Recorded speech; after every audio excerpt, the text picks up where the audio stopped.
And where is Gulf Shore Church at? We are a block north of the Bonita Springs Charter School. Okay, very We good. have a great relationship with them and with other public schools, so, and with the partnership we have with 3 publics, Olive Garden, Cheddar's, and Fresh Market, we give between 30 and 40 tons of fresh food a year.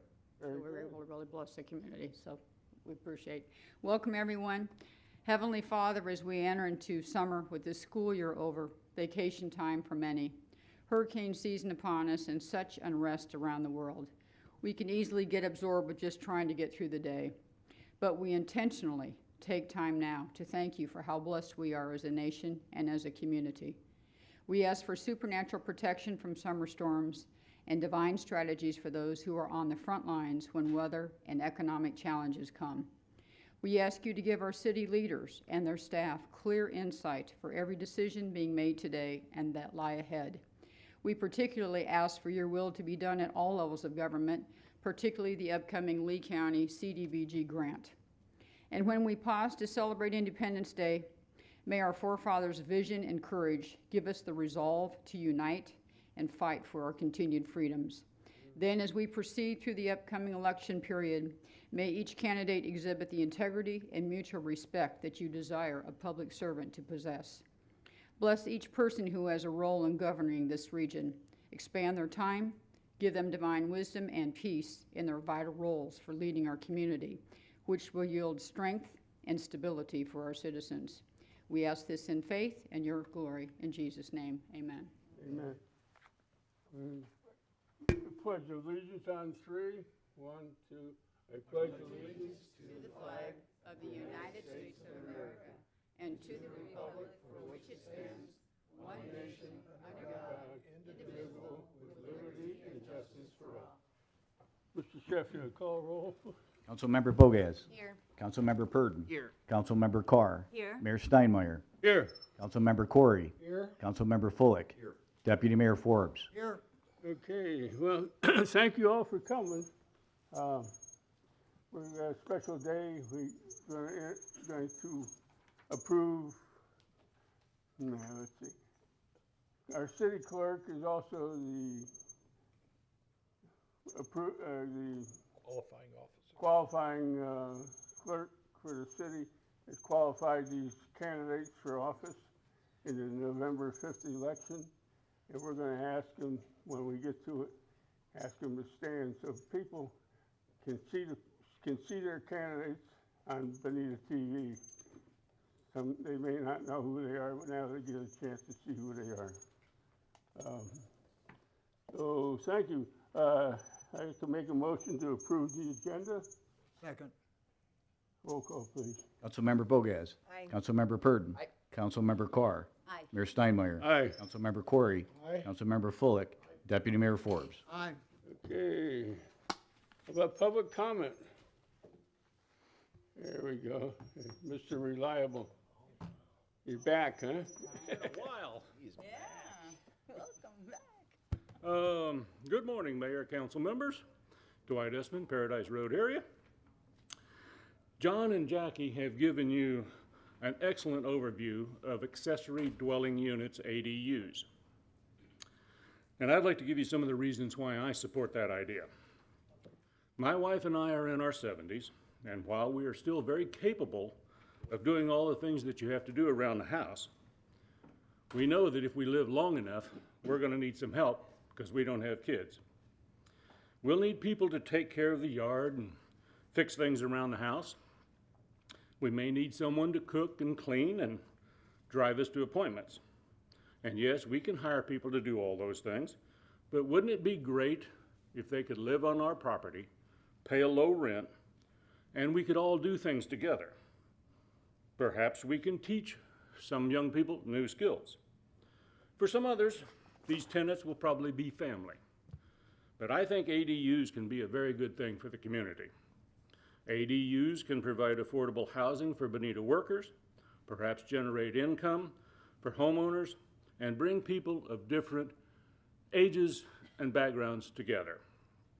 It might increase some traffic on local streets, but probably not as much as a short-term rental will.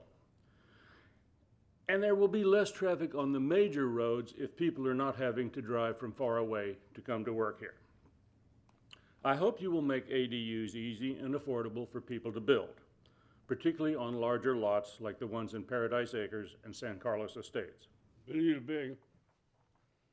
And Bonita Bay.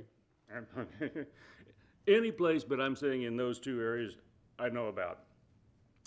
I also hope someone can explain the additional $367,000 we're paying BC Parcel Holdings for unforeseen field conditions, and is the $2 million for off-site improvements for the Paradise Road Drainage Project. Thank you for your time. Thank you. Any other public comment? Okay.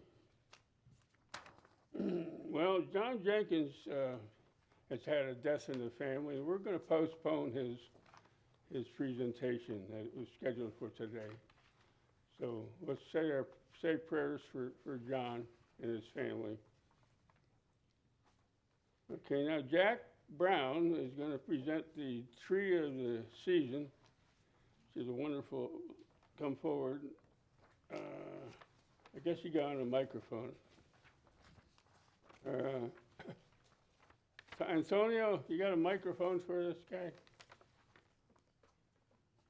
Antonio? I guess you go over there. Oh, there he is. Hello, good to see you again. I'm with the Tree Advisory Board, and once a quarter, we award the Tree of the Season. It's a citizen who's got a nice tree, they submit it, and then we take a vote, and so we present the winner each quarter, and this quarter it's Miss Bridget Rodigal. And Emery. Thank you. Very good. Beautiful So tree. That's something you can help your mommy put in the yard.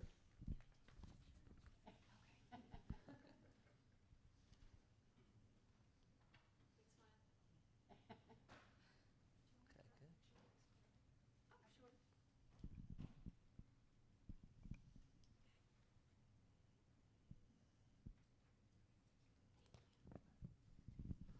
Thank you.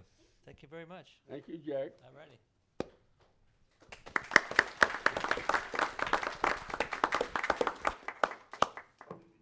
These are pictures of the tree. All right, now we're down to consent agenda. Anybody care for a motion to approve? Motion to approve? I'll second that. Any comments on the vote, please? Councilmember Purdon. Aye. Councilmember Carr. Aye. Mayor Steinmeier. Aye. Councilmember Corey. Aye. Councilmember Fullick. Aye. Deputy Mayor Forbes. Councilmember Bogas. Aye. Okay. Council member presentation, emergency preparation. Here we got it. Thank you, Mayor and the council. At this time, I'd like Tony Backhurst, Director of Neighborhood Services and Emergency Management, to come forward. This is our annual presentation on our preparedness for the hurricane season, which started on June 1st. Our community partners are here as well. As part of our CRS program, we will also be giving you a brief overview of the in-place emergency management plan, which is directed by Homeland Security.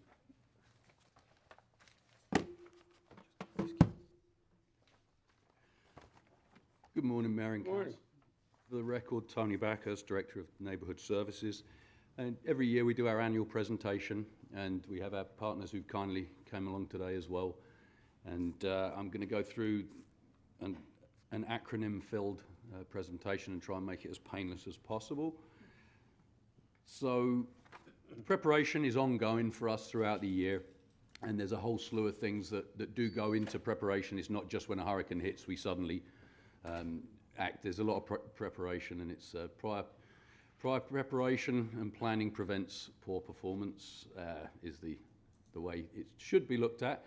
So we do an EOP. We have a standing emergency operations plan, and what we do every year, we update it. There's new things that go in, and with the FROC, which is Florida Recovery Obligation Calculation, which the city has opted into, that's helped with this because that's like an audit, and I'll get into that as we go along in the presentation.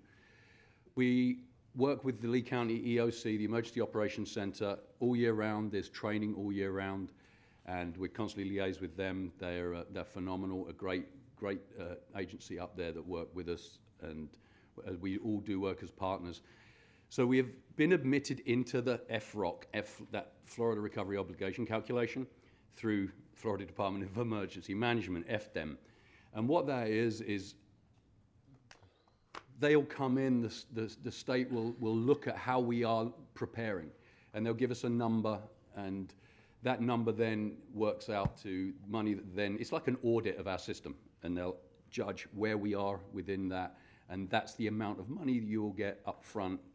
In Hurricane Ian, we got expedited funds. This would be through FROC, and there's a number calculation, so it's money that would be given to us up front rather than the city having to put it out and then submit later. So there's a training ongoing. We're well over 300 FEMA courses with staff here in the city. Our maintenance of equipment, inventory, that's something that Neighborhood Services, along with communications and all the departments, are constantly looking at. And it's kind of blue skies stuff, which is when all is well and we're in the dry season, this stuff is going on, so when it does get to wet season, there's no big surprises. Public Works, they're doing storm drains. We organise debris management sites in advance of this, so should a storm hit, we're not looking for somewhere for the debris to go. That is all prearranged, and that is done with FDEP. The environmental department provide a sign-off on it. So outreach and education is always ongoing as well with the CRS issue with FEMA. It actually brought to light how much outreach and education there has been within the community, and we're constantly updating as much as we can with Laura's department, which does a fantastic job with that. Private stormwater conveyance maintenance, because the city, the nature of the way the city is constructed, there's a lot of private property that ties in with city-owned property, so there's an ongoing maintenance issue where our code inspectors do go out and work with the community to make sure that those are maintained to where they should be, so everything does work as it should. And then, of course, outreach and coordination with our partner agencies, who will be speaking in once I'm done with my acronyms. So the EOP that we have, it gives an overview, and it works mitigation, preparedness, response, recovery. It's a constant ongoing cycle.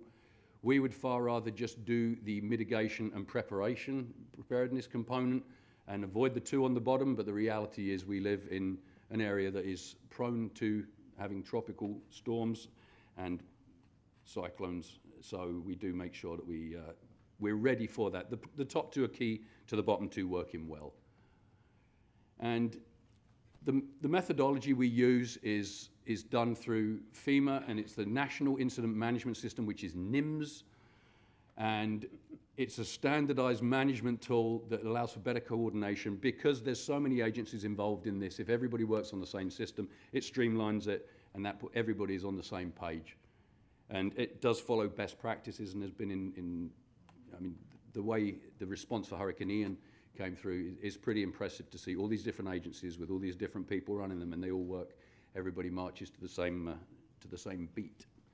So for us, how does that mean? It means our departments kind of collapse at that point into this way of looking at it. We have at the top, obviously, the incident commander for the city would be our city manager, would be Arlene, and then you go down to the command staff, and then we primarily work under operations, planning, and logistics and finance, because we're small, we combine those into one area. So staff work under those three branches primarily. So there's no neighborhood services department, public works department, everybody works under this principle. And the thing with this system, it is expandable and contractible. So dependent upon the size of the incident, we can have a partial activation of this, where we can still operate under departments, and expands and contracts as things go along. For us here at the city, in the daily operations, communication is the key to anything, especially when it comes to something as serious as weather. And this is an emergency plan, not a hurricane plan. We sometimes get caught up in that because that is what every year we have to get prepared for, but it works for all emergencies. So there'll be an incident action plan that's set up, and that'll be the day-to-day things, and it's gonna highlight what do we need to do, who's responsible for actually doing that, what resources are needed, and how are we gonna communicate. And that's then communicated to the Emergency Operations Center up in Lee County, and that then will be communicated to whoever needs to be to fulfill our requests. So the best way I can explain what looks like being very, very convoluted is funnel in, funnel out system. There is a funnel which is, for us, it goes to the local EOC. And what this means is, we've got many municipalities within this county. So if we have a formalized standard where it goes to one place, that information funnels in, and then they can funnel it to where they need to funnel it, whether it be up to state or state then goes up to the federal level beyond. It makes sure that there is a highway of information that is monitored and it's controllable, because if everybody was just going to directly above, it's going to become chaos. So the EOC is wonderful. They're the ones that organize and provide what we put in. And it's done through a web EOC. So we'll do a request if we need something. If we need more pumps for water, we'll make the request, and then it comes back. It worked very, very well through Hurricane Ian. So FROC, this is the state program that they have brought forward. I know Chris did the presentation last year and spoke about this. This is actually something that it's tough to get excited about things with acronyms, but actually, to me, this was actually kind of a good thing. Because what it did is it is a forced audit of our system. So we've welcomed that. We've supplied all the information to them. They give us a score on where they think we are. And the importance of that is it standardizes forms, because you've got how many municipalities and counties throughout this state using different forms. There's FEMA forms, there's new FEMA forms. So this will be standardized forms for everybody. It will expedite the process. All too often when it comes to post-incident, it's the time lag of when the money will come through. This will expedite the process. And it's all due to the public assistance, the PA funding. So the way it works is we opted in last August. We've supplied all of our information, and now they're doing the disaster readiness assessment. We already got 1 mark score, and that will go up with the subsequent information we've provided, and we anticipate, I can look to Chris on that, we anticipate a final number fairly soon. And the expedited, I think we got 50%. This one you can get up to 80%. It's a bit of a misnomer, that's a perfect score, but it is, we anticipate getting in excess of the 50. And to clarify, Council, if you recall with Hurricane Irma, we were waiting on funds to receive. The FROC program allows the advance payment of up to 50% of our estimated cost. So it becomes a faster process of replenishing the funds. Yes. So if we do a post-disaster questionnaire, which I believe is like 20 questions, we would do immediately post on. That would add 20 onto whatever our score is. So it's category A and category B, which is debris removal, which is usually the huge amount right out the gate. And I think we got the 50% on Hurricane Ian, which was very, very appreciated. With this, we can get a higher number than that, so it doesn't put such a drain initially on the system. And then you've got emergency protective measures.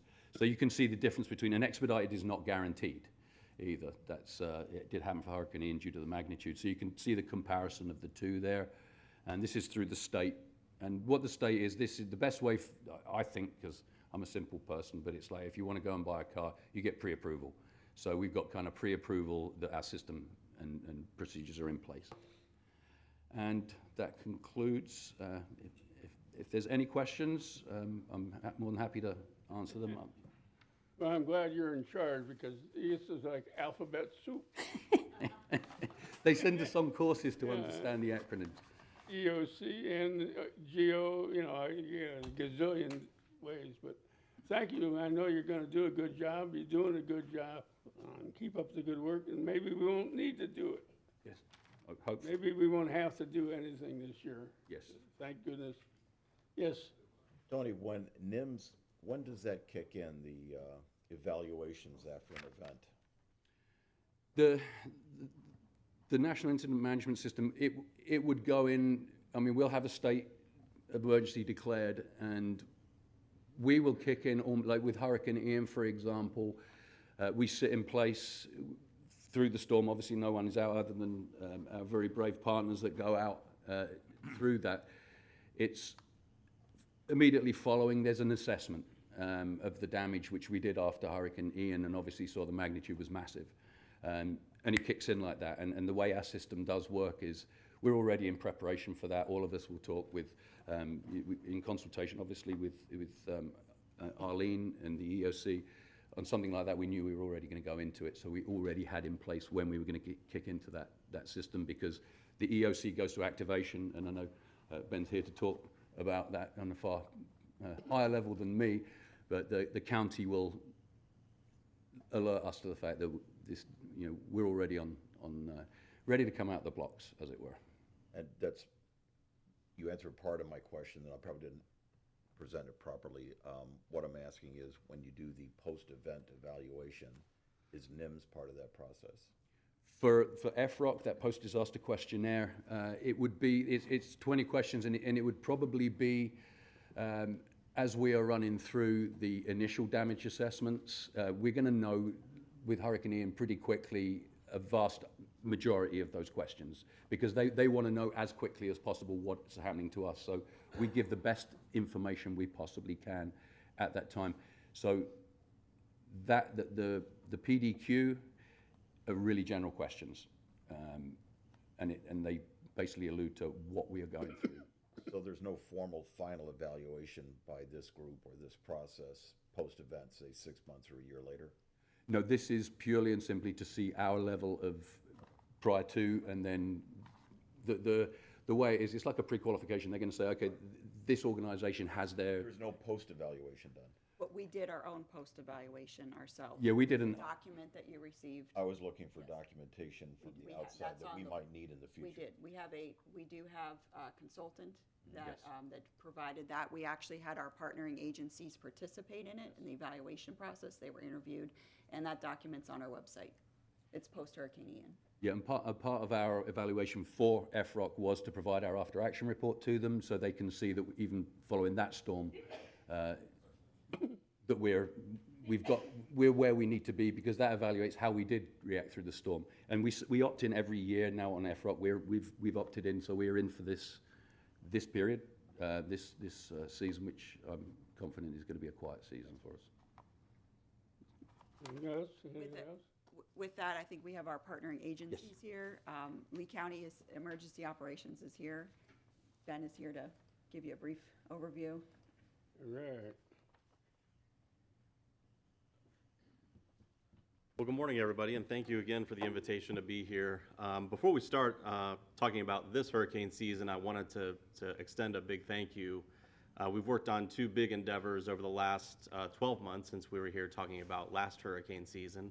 One of them was the Resilient Lee and the Recovery Task Force report that came out earlier this year, and I want to recognize Councilmember Corey and also Matt and Arlene and the entire staff who worked hand in hand with us to be able to put that plan together.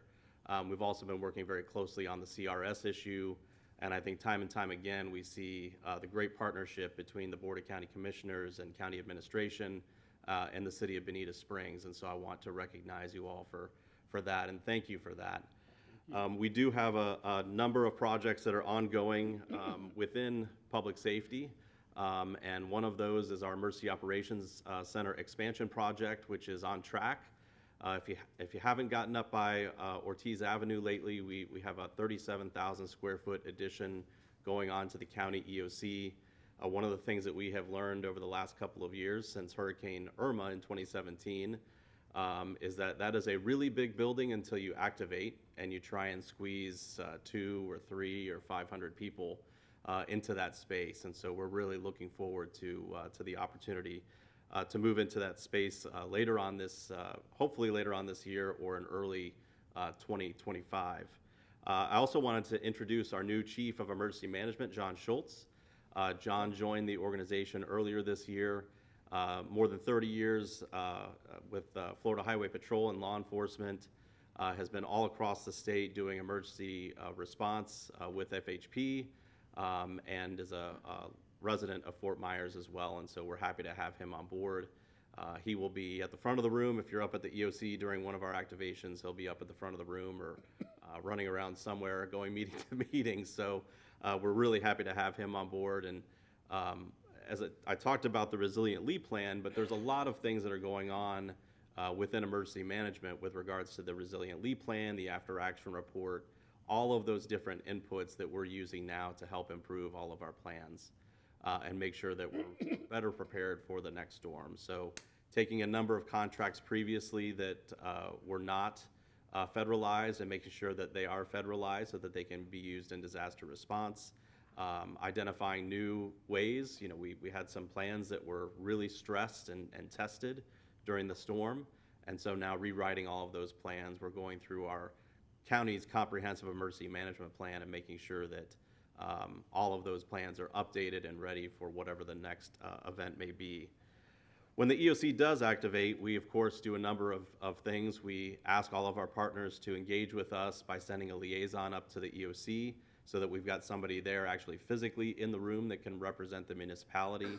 And that's a luxury because it allows us to simply be able to turn to our left where the liaisons sit and know that if we've got a question about what's happening in one of the municipalities, we've got a direct line of communication with somebody in the room to be able to work through those issues.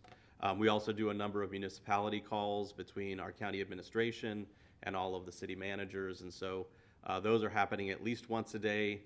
There are many, many more phone calls. It's formally once a day, but there are many more phone calls that are happening throughout the course of an event, both pre-impact and post-impact in the event of a tropical storm. All of these things help to bring all of the resources together and make sure that we're better prepared, not only to be ready to respond, but also to mitigate any impacts after an event impacts our community. And finally, you all have seen the headlines. You know, we went through a significant rain event. I exhaled Monday when the Imperial River started to go down. Everybody knows that, you know, the forecasts are calling for a more active than normal season. And we could talk about La Nina and El Nino, but I'll leave you with the same message because really we want people not to focus on the forecast. We want people to focus on being prepared for the next storm. And while we can look at all these forecasts, I can't tell you if the next storm is next week or if it's 4 years from now, but everybody each year needs to be prepared for the next storm. And that's 3 very simple steps. 1, you need to have a family emergency plan and have an emergency supply kit. Those are basic things that you should have year-round because it's not just tropical events. It could be brush fires, it could be tornadoes. There's a lot of things that we need to be prepared for. And making sure that our families as well as our neighbors are prepared is the very first and most important step. We just had a disaster sales tax holiday. There's another one at the end of August and early September. Those are great opportunities to get your kit out, make sure that everything's got fresh batteries, you've got all the supplies you need, and that you're ready should an event occur. Secondly, we want everybody to know your home and know your zone. We need everybody to know how their home is constructed because in some cases, you may be able to stay in your home if your evacuation zone is not called for and your home has been built to newer codes. You're likely able to stay in your home. And so we've seen in past storms a lot of people that evacuate and when we look at where they evacuated from areas outside of the evacuation zones and from areas that had structures and homes that were built to newer codes where they would have been perfectly safe there. So knowing your home and knowing your zone is very important. And finally, we want people, when a storm is approaching, to activate their plan and be ready to evacuate. We hear a lot of people say that when we call for an evacuation at the county EOC, that's the time when they go get their patio furniture and bring it inside. That's the time when they look to see if they can find all of the things to get their storm shutters up. This is the time, and the days before one of those impacts is the time to start doing some of those initial steps so that when we call for an evacuation, you're ready to evacuate. Taking those initial steps, make sure that you've got plenty of time, you're not in a rush, and we can mitigate any issues that may occur during that window of time when we're trying to evacuate large swaths of the population. Our level A evacuation in Lee County is 250,000 people. So we don't take that that lightly. When we make that recommendation for the first layer of evacuation of 250,000 people, that's a lot of people moving in the community, and we want people to be ready and be prepared to be able to take that step. So again, we appreciate the partnership and the work that the city of Bonita Springs does to make sure the community is prepared. We're here as your county partners to make sure that we're here to support you in whatever you may need. And again, we appreciate the opportunity to come down this morning. Thank you. Yes, sir. During the last storm, this neighbor has a electric car, okay, and the water comes in, the car catches fire. It starts burning up the garage down the floor. It has sprinklers, but the water's been turned off. Who decides when to turn the water off? Because the sprinklers are useless if there's no water. So that's a question, maybe the fire chief can answer some of that. I think that may also be a good question for BSU, for Bonita Springs Utility. You know, there were a number of utility issues, and those were also a number of lessons learned. How can we better isolate parts of the system to maintain water pressures in other areas that are not impacted rather than impacting the entire system? But maybe that's a good segue for me to. I can understand why, because the storm will fill up the sewage system. And they don't want all that salt water going to the sewage treatment plant. So they turn off the system. But that's one example with an electric car. No, additionally, there was some damage to system lines as well. So health and safety is their first critical point of decision making. But we do have our partners here from BSU, and they have their own emergency management plan, and they're prepared to respond in any upcoming I situations. was just curious, if you want an evacuation, does that mean, that doesn't mean I have to leave my house?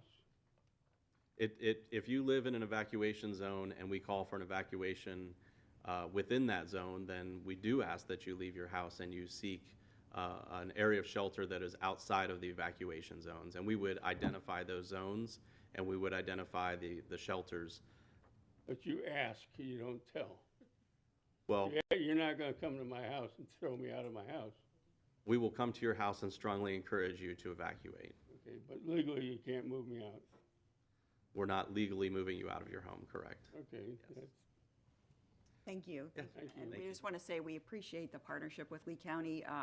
It is immeasurable, the amount of support and knowledge, and in keeping in constant contact is extremely important for us during those situations. So although there'll be official notices of meetings, I can guarantee there's pretty much all into the night conversations happening.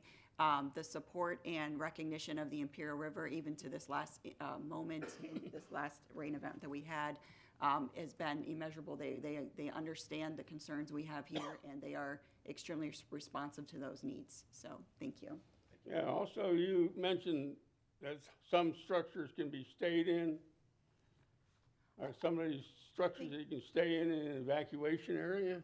No, Mayor, so when there is an evacuation demand asked for by Lee County, we also are in a state of emergency, and under the city's regulations as well, in that state of emergency, you are being asked to leave your property.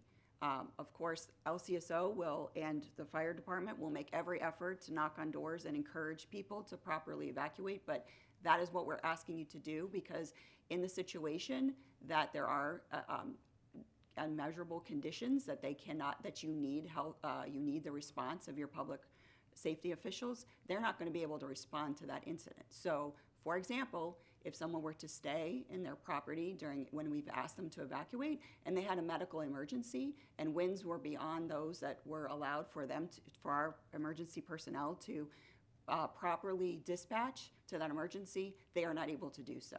So as the best recommendation, one of the purposes why we do this outreach is so that people listen to those evacuation warnings and take heed and prepare themselves. Yeah, but he just said you could stay in some of these houses that are built new. Not in the evacuation. Not in the evacuation zone, sir. Did not say that. Correct. So if you are outside of the evacuation zone and your house is built to newer codes, then it is safe to stay there. And what we see is a number of individuals that are not in the evacuation zones that have been identified, that have homes that are built to the newer codes who evacuate and also go to public shelters. And that creates, that reduces the capacity for those that need to evacuate to escape the risks of the storm. And that also puts more vehicles on the road that makes it more difficult for people to get to safety. So if the evacuation is called for your zone, whether your house was built last year or 50 years ago, you need to evacuate and you need to heed those orders. Okay, well, thank you for the explanation as to Yes, sir. the difference. Thank you. Thank you very much. I believe our fire chief is here, Greg DeWitt, as well as Lieutenant Rushburn with Lee County Sheriff's Office. Sure, absolutely. Good morning, everyone. Morning. I just wanted on behalf of the Lee County Sheriff's Office to tell everyone that we are well prepared and ready for any impending storm possibly to threaten the coastline and specifically the city. We've gone through, in the month of May is usually our month of preparatory for the hurricane preparedness. We went through all of our equipment, anything that needed to be replaced, anything that needed to be purchased was already taken care of. Just in the previous years, we will be having shelter within the city. The 4th Precinct has its own shelter. The Bonita Community Policing Precinct, or unit, will actually take shelter with one of our local agencies.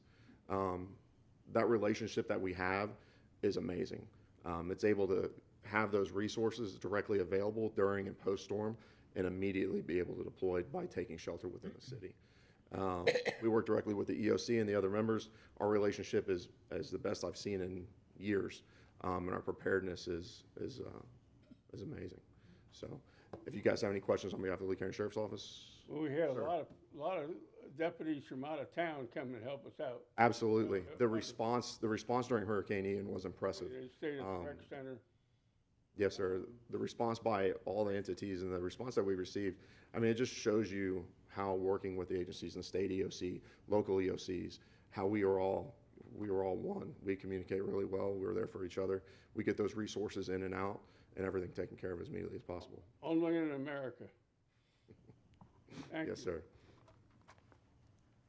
Yeah, again, Greg DeWitt from Bonita Springs Fire Department, your partners. I just want to echo what Lieutenant Bruce said. Us too, over the last 3 or 4 months, we've been getting everything ready, preparing for this year, updating our phone numbers, updating our stuff with American Red Cross and who we need to contact at the state EOC, at the local EOC, who at the Sheriff's Office. And again, our doors are always open. The last 12, 13, 14 years, anytime that an event has come, we've allowed and welcomed the city staff, Sheriff's Office to embed with us at our Station 24. Our Station 24 is out off of Bonita Grand, and that is our South Geographical EOC. So now, not all of your staff has to go up to the county EOC. We have communications with the county EOC and the state EOC. So when that, as Director Abe said, hey, when you need something, just throw it on the EOC. When Tony was talking about with the state EOC, we can do that right from Station 4. With Arlene and Matt and Laura and all your partners and staff. Again, we're right there beside them. We need sand. Boom, we've got sand. We always over prepare.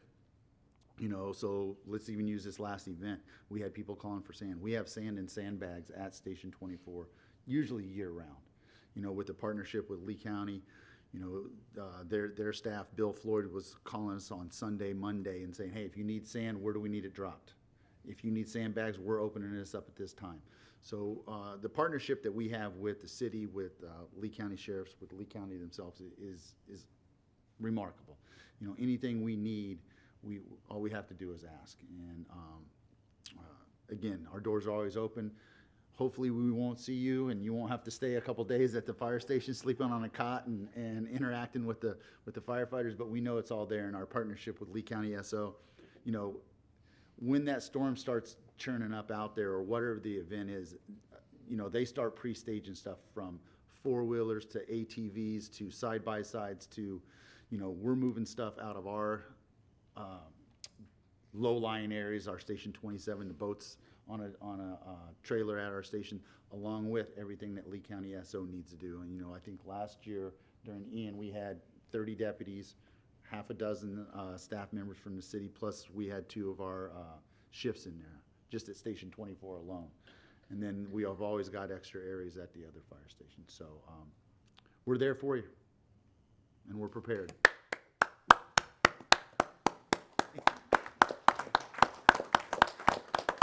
Thank you for your service. Anybody have any questions for myself or Lee County SO? All right. Thank you. Thank you. We also have Bonita Springs Utilities here as well. Yes.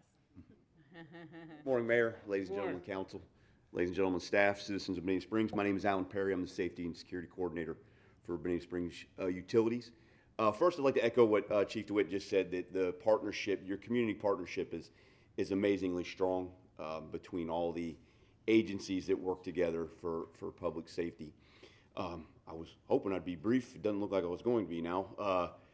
The big thing we did, our incident management team met last month in preparedness for the transition at the top to make sure that everything is going to stay the same. And we continually year-round prepare for the storm season and rain events and other things like that. The other big thing of note, we have contracted with a consulting firm to negotiate some of our challenges with FEMA in recovery. And so that should help us with some recovery in Ian and any future events. So that's all I really have. Anyone have any questions? Now, you do turn off the water when the storm comes. Why do you turn off the water? Because of the sewer system? No, well, the water in that particular instance, depending on what time that fire happened, and if we had a break in that system, there wouldn't have been enough water pressure to stop the fire. That was a preventative measure to keep the water pressure. We were the only utility affected by Ian that did not have a system-wide boil water notice. And should we have lost, if a main broke out at the beach, we could have lost pressure and then put the whole system on boil water. So during everyone's This recovery. was on the beach. Yeah. So during the recovery, everyone, you know, with the addition of all the other recovery efforts, you have to boil your water just to drink it.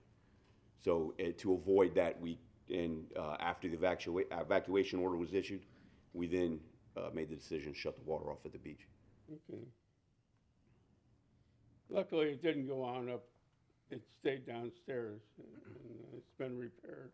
But I think part of their evaluation process is they have to look at the overall safety and security of the citywide and water pressure, and those are decisions that they have to make, you know, through that evaluation Correct. process. So, Okay, yes. If I may, just a question. There were a lot of silly things and uninformed things said on Facebook after the rain event. I was kind of amazed at just how many of the storm drains were absolutely clear. Who took care of that? Was that Matt and his crew? You guys? That would be the city's crew would handle the storm You drain. get no credit, it's all Matt? Correct, yeah. Well, Outstanding. Well, Matt, if you don't know, phenomenal job, because those drains were clear on the main roadways, and that made a big difference. I didn't hear any complaints about flooding 24 hours after the event ended. Thank you. You're in charge of the storm drains? No, sir. Oh, good, good. I thought Matt was. Yes. I am. Well, who's in charge? You are? The city owns the storm drains, yes, they are city storm drains. The BSU provides water and sewer utilities only. Okay, so I thought you said you took care of the storm drain. He didn't. He didn't. No, Matt took care of the storm drains, his team. The only thing that happened to him was stormwater intrusion into his system. Correct, into our sanitary sewer system. That would be the only time we deal with stormwater. Okay, whatever. thank you, Mayor and Council. This concludes our preparation for hurricane season. As you remember, we do this all year round. We are in constant communication all year round.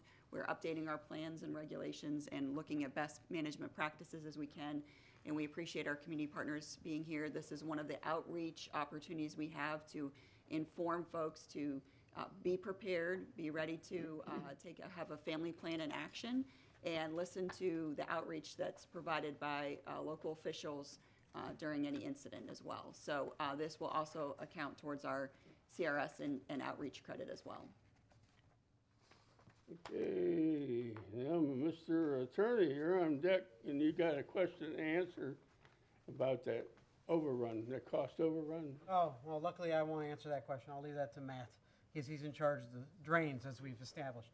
You're draining the swamp, yeah. The next item is seeking an amendment to two agreements that we entered into with Baron Collier on the acquisition of the stormwater ponds out by the Cockleshell neighborhood and Paradise Road area, and as well as an amendment to the acquisition costs and an amendment to the oversizing costs. As if you recall, that was the property of the city had been working long to acquire and to make the improvements, and rather than do that, we were able to work with the property owner to acquire the stormwater we needed, and while they were mobilized and continued to be operating, constructing the project, to utilize their cost reductions to get the project done at a much lower cost to the city. So Matt can give you the details on the specific changes. And what you have in your packet is the original agreements with some markups, just so you can see the context what the changes will be, but they'll simply be a one-page signature changing those amounts. We didn't contract for the improved drainage through Spring Creek. That's not been contracted out yet? Not as part of this project.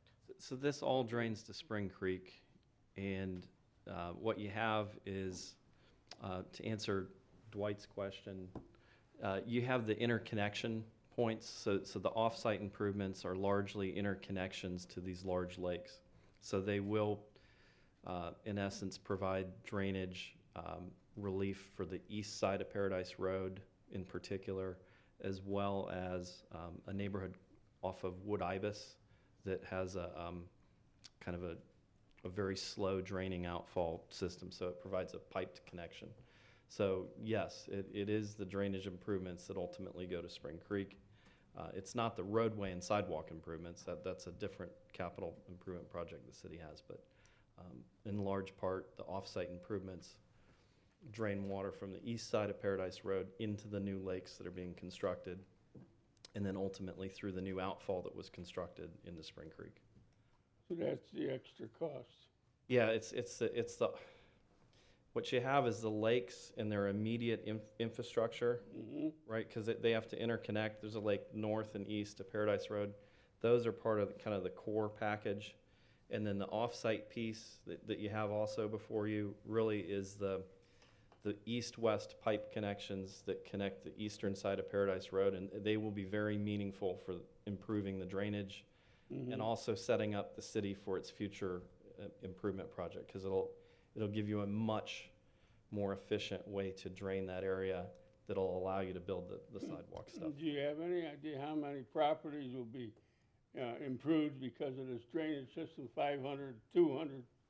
I don't know it off the top of my head, but it looked at the whole. A lot of them. It's a significant area that was improved by all of these interconnected points in the lake system. Thank you. I think we're doing the right thing. Anything else? Do we need Anything else? Mr. Attorney, you done? Additional, just looking for approval that the. Motion to approve? Second. Roll call, please. Any more comments? Roll call. Councilmember Carr. Aye. Mayor Steinmeier. Aye. Councilmember Corey. Aye. Councilmember Fullick. Aye. Deputy Mayor Forbes. Councilmember Bogas. Aye. Councilmember Purton. Okay, now, our qualifying officer, Mike Sheffield, is going to introduce the candidates for the November 5th election. I'm going to ask him to stand. Antonio's going to make sure they get the pictures so the public can look up Bonita TV, and see who their candidates are, in case they don't know them. So, okay, Mike. This is a resolution calling for and ordering a general election of municipal officers to be held on Tuesday, November 5th, 2024, and acknowledging qualified candidates for said election. And I'll proceed to announce the names of the candidates who have qualified. The following four alphabetically named candidates have qualified to run for the office of mayor. Please stand when I call your name.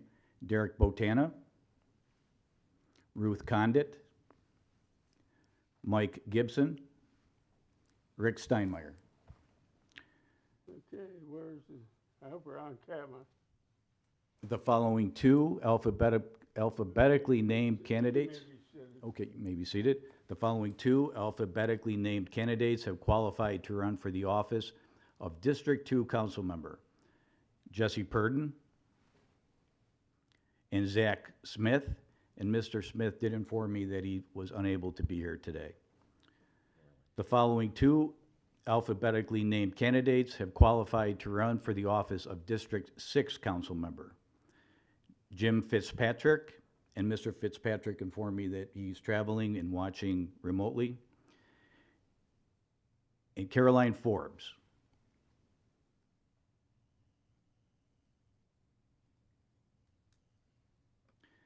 Finally, the following candidate has qualified to run for the office of District 4 Council Member, and as the only candidate to qualify for the office, has been declared elected, and that is Councilman Chris Corey.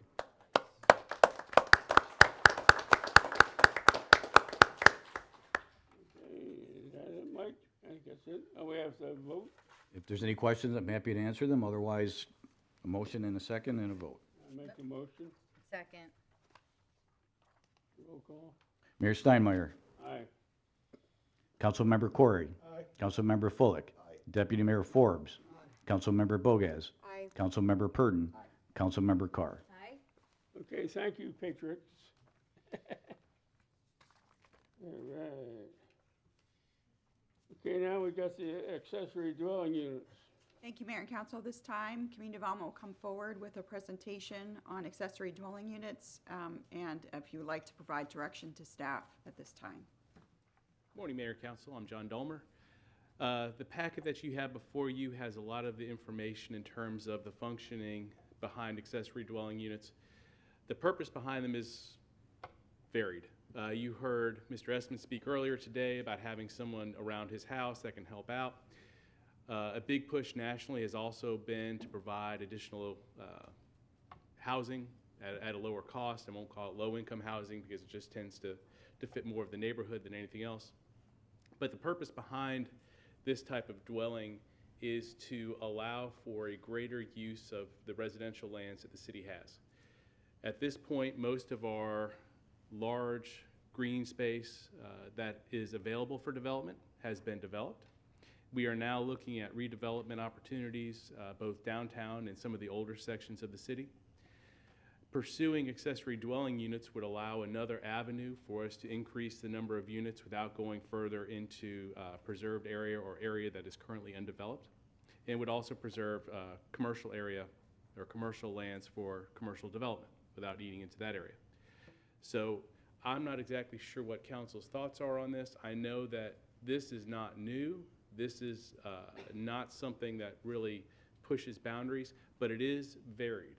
There are regulations and incentives across the country that reach from one side of the spectrum to the other. So if we can kind of focus a discussion on one, whether council wants to pursue accessory dwelling units, and secondly, what your thoughts are on that in terms of a goal, then we could start crafting some language or some thoughts or presentations together that work us towards that solution. Personally, I think that this is something that is worth pursuing. I think that it is something that provides for, or could provide for, additional housing at virtually no pain and suffering to the city, and also allows for younger professionals additional opportunities for places to live without buying new single-family houses or condominiums. I'm here for questions, comments, thoughts. John, does this lead to overdevelopment? Actually, I would argue it does the exact opposite. The areas that we're talking about providing accessory dwelling units, or areas that would be available for accessory dwelling units, are already developed. And so adding an additional unit on those properties allows for, bottom line, doubling the density without providing a lot of what the negative impacts that you would see if you were to build double the single-family houses. About the 40% open space. About open space that's required on these houses and stuff. At this point in time, unless council recommends a change to that, that regulation would still apply. What you need to remember with accessory dwelling units is they're not a single solution. There's accessory dwelling units that are standalone units. They could be a smaller pool house. They could be a smaller unit. They could be a garage apartment. You could have accessory dwelling units that have exterior access because they're an additional building. You also could have an accessory dwelling unit that has that shares the main dwelling unit's house. It just has a separate entrance to it. So there's a number of ways that this could be provided, and that's because there's so many solutions. That's why the discussion on what do you like, what are your goals is probably appropriate at this point, because getting down to development standards and open space standards before we've really kind of talked through a lot of the more important parts of the discussion is a little premature. Well, I've noticed a lot of people closing their garages illegally and put bathrooms on the ground illegally. I've known that all over town forever. Depending upon the flood zone, and closing your garage and providing additional living space could be perfectly legal, and it should be permitted. In some cases, we have found where people have built living facilities below flood, and in those cases where the city has discovered that, they have gone through either the removal process of those living facilities or they've gone through a code enforcement procedure. Yes, Chris. Yeah, John, I think the purpose of these accessory dwelling units are threefold. One is to provide help for senior citizens that may need of help. We have a growing senior population in Bonita Springs. A lot of seniors lost their partners during the pandemic, and the remaining spouse or the surviving spouse usually does not necessarily have the skills to maintain a dwelling that they're living in or their own home. There's others that would like an accessory dwelling unit because it would provide some additional income. We know what inflation has done to our local economy over the last couple of years. And then there's the need for the city overall, I think, to provide some workplace housing, attract young professionals, make people able to work in Bonita Springs without having to live up in Gateway or Lehigh Acres or elsewhere, and get them off the roads, get them more locally based here in addition to our community. So what I'm interested in doing is to expand the use of accessory dwelling units, perhaps make it under one common set of rules, not something for downtown versus the rest of Bonita Springs. I think that gets very confusing. And somehow in the whole process, cut down the cost of permitting for those accessory dwelling units. You and I have had a discussion, and I remember, and correct me if I'm wrong, but I understand that it's a costly undertaking in the city of Bonita Springs to add an accessory dwelling unit onto a piece of property. I'm interested in trying to cut down on that cost so that people are encouraged, if they want to add an accessory dwelling unit, that they're not going to be priced out in terms of constructing an accessory dwelling unit. So that's my goal. That's why I brought this up, and I wanted to have council's input on it. So that's where I stand. Thank you, Councilman. Yes, Jesse. Yeah, I like a lot of what you said, Chris, on that. I think he hit some very important points. Specifically, one of the points that it needs to be the same rules everywhere throughout the entire city. So I don't want one rule for the beach, one rule for for downtown, one rule for east. I want everybody same rules, and I think it is a good solution for not only for the seniors but for people who would like somebody to live on site. And frankly, this is it, though it's not a huge piece. The dirty word and the thing that we were constantly fighting in projects about is density. This takes a little nibble. It's a nibble. And sometimes you got to take those when you can get them. So I think I'm in favor And if we need a motion to create a skeleton of what it would look like, what do you need from us to move forward? If you all just want to provide some general direction to come back with some thoughts and a presentation on how we can take this forward, and that way we can start narrowing down what you all like and what you would like to avoid. Could I make that as a motion? Well, I'm more concerned about overdevelopment of Bonita Springs and ruining the small town charm of it. We get more people, we get more problems, we get more pollution, and more politicians. Yes. The only concern that I have, John, I think we talked about this before, is short-term rentals. We'd be able to place that into our code. We have a little bit more authority than we used to over short-term rentals. What we have, we will utilize, and we will also do our best to be creative in terms of establishing these as actual residential units and not just as vacation properties. I concur completely with Chris. That's the only thing I'd be concerned about would be short terms.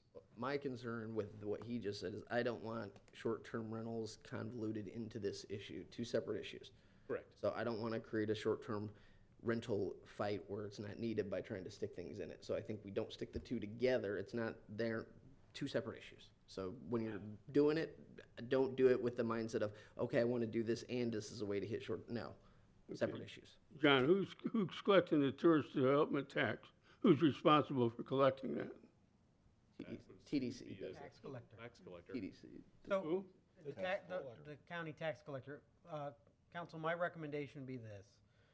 If John starts working on the ADU issue, and we can do an analysis of the impact on short-term rentals, rather than including language specifically in at this time. Just to let you know what it would affect, what our ordinance covers or not, rather than trying to actually regulate short-term rentals through the ADU.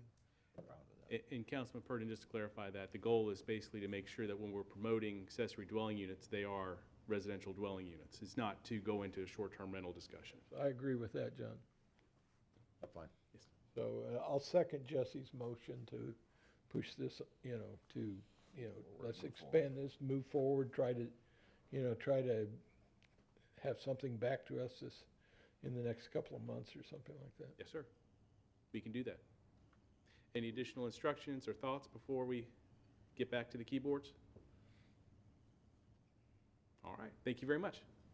Call a roll call vote. Councilmember Corey? Aye. Councilmember Fullick? Aye. Deputy Mayor Forbes? Aye. Councilmember Bogas? Aye. Councilmember Purdon? Aye. Councilmember Carr? Aye. Mayor Steinmeier? Aye. Thank you. Mayor and Council. April financial. Yes. City manager. We have before you Lisa will be giving us our April financial report, as well as we're going to be giving you an update on the upcoming budget process for 2024, 2025.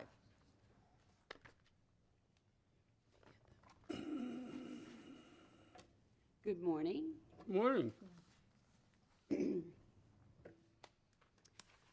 Today we're going to chat a little bit about our budget presentation, our timeline moving from now, where we kind of officially start the latter part of our budget. You will recall we have been presenting you capital improvement segments and priorities all throughout the year, but right now we're going to start really compiling that and setting a schedule to bring that forward for the final adoption in September. And we're also going to give you your monthly update. We're going to kind of try to be efficient today, do two things at one time. This is our proposed budget calendar. Wanted to take a minute and walk you all through it. Today, we are going to talk a little bit about the property value estimates that we've received. We did receive one estimate so far, our beginning number. We'll have a few more as we move through the process, but we want to show you what that number means to the city here. You'll have some more. They're going to keep changing? Excuse me? That number's going to change? Our property values changed several times during the process, yes, sir. For our process, adoption process, June 1, there's another slide who outlines it clearly, but June 1 is our initial number. We get a July 1 number, and that's the number that we utilize to make our adoption in September. It does change after that, but those are the two numbers that are significant and relevant to our budget adoption process. The one we get today is not in stone. It's just It's an estimate, and I have a slide. I'm gonna answer all your questions, I promise. All righty. What we did want to put in this slide is we wanted to make sure that everyone realized, we reached out to you all. Staff is available for budget meetings and discussions. And this year, I've heard from a few people that we wanted to have some one-on-ones, so we just wanted to make sure that during this timeline, let's get that scheduled if that's something you would like to do. Today, we also, when I finish, we wanted to make sure if you had anything specific that you were prepared to talk about now and you wanted to bring up so you all could talk about it before we head into our future meetings, we wanted to welcome you all to do that. That being said, Wednesday, July 17th, we will have our preliminary budget presentation. That'll be our entire budget balanced according to Florida statutes. We will take our initial millage rate vote and we'll take our stormwater utility fee vote. That initial millage rate vote will be the first of 3, and it will be what appears on the property appraiser trim notice that is mailed out. We'll talk about that a little more, but that vote will be the your initial vote, and it'll be the highest rate that you can go. You have 2 more votes after that, 2 in September by Florida law. You vote again, and if you wish to reduce it, they can reduce it, but you can never go higher. So, and that, again, that's outlined in Florida statute, very strict timelines about these meetings, and very strict guidelines with respect to what you can do with your votes. And Lisa, Yes. that is a day meeting, so where Yes. we understand if, it's not required to be moved to the evening, but Exactly. should Thank you wish to move it to the evening, as it might be more transparent or easier for folks, we are more than happy to move that meeting to the evening as well. Yes, I apologize. This slide should say 9 a.m. We were trying to utilize your regular recurring meetings where we could. If it is something that council would like us to move it from 9 a.m. to 5:30, we're not legally required to do that, but we're open to that direction on that. Wednesday, September 4th is set after 5. Yes, we're going to get to that. So in September, our 2 meetings we're going to talk about next are actually required to be after 5:01 or on a Saturday. And we're electing to have them start at 5:30. That usually enables people who work at a job to be able to get here in time to be able to participate if they wish. And we always love it when people come and participate in our budget process. But Wednesday, August 7th, and August 23rd, those are our regular meetings in August, our first and third Wednesdays. We're going to have budget updates on those. And then, by Florida law, Wednesday, September 4th, we're going to have it at 5:30 p.m. That will be our initial tentative budget hearing. That meeting needs to be a separate meeting. It will start and then it'll stop, and then your regular city council meeting will start immediately thereafter. At that meeting, in accordance with Florida law, we will have a millage rate vote. Again, the second of 3. The very next meeting, city council meeting, it is the same date as your regular meeting, Wednesday, September 18th, 5:30. We're going to have our final budget hearing. That will be your final adoption of your budget, and it will include a final millage rate vote for the year. Lisa, do you need direction from council on the July, 17th? That would be good. If anybody has any strong feelings or any thoughts about that, yes. For residents and some council members to do it in the evening would certainly be better. I'd prefer to do it in the evening. That's okay. That's fine. I will be out of town in the evening. Uh-oh. I leave that out. Not acceptable. I'm here for the morning meeting. And that was But our regular it's just schedule. one, so. What is it scheduled as regularly? 9 a.m. And that is and it's not required to be an evening meeting, just for clarification. But And the second one will be an evening. yeah, the September meetings are required to be, those are the formal budget hearings that you do formally take, which you take public comment at each of your meetings, but there's a formal public comment at that. Well, those 2 meetings. it's just a preliminary, so if it would be more willing to accommodate everybody's schedule, then I think we should keep it in the morning. You're I'll more, I leave that afternoon to go at it. oh, okay, well, let's do it in the morning then. You promise to be here in the morning? I promise. Okay. Made all arrangements to be here for the morning. Okay. Great. All right. Thank you very much for your discussion. We wanted to take a minute this morning and talk about our property value timelines. This is the slide that answers your questions, Mayor. June 1, we receive our initial estimate for the city's property values. July 1, we will be provided the preliminary property values. That preliminary property value will be the value utilized to set your final millage rate in September. So for all our budget purposes, that is our final number. Typically, in a non-Hurricane Ian impacted real estate valuing system, there's not significant movement between June and July, usually less than 1%. We're going to chat on the next slide. We talked to the property appraiser's office, and they've assured us that while they think there will be some movement from June to July, it's not going to be significant. I had a chat with one of the representatives from the property appraiser's office this week in preparation for this meeting. They are still evaluating properties with respect to the Ian impacts and hoping to just, make sure that they get an accurate picture as of January 1. And that's a lot of data. We all know there were a lot of parcels and a lot of properties that were damaged and uninhabitable. So they're working as hard as they can to make sure that tax roll properly reflects what actually is the status of the property at January 1. So the next point, again, I state that the property appraisers assured us that the value you see June 1 is not significantly to change from July 1. August 24th, that's when the property appraiser mails out the trim notice to property values. That is the first date legally that you will see individual parcel values. Up until that date, that data is not available. And I stress that because each parcel moves so differently with respect to, and we know now particularly habitability, things of that nature, market value sales, use, all the different properties could move differently with respect to values. This slide shows the real estate just values as of January 1, 2024. I don't like that term, just values. I feel like it's an acronym, such as we're forced to use with FEMA.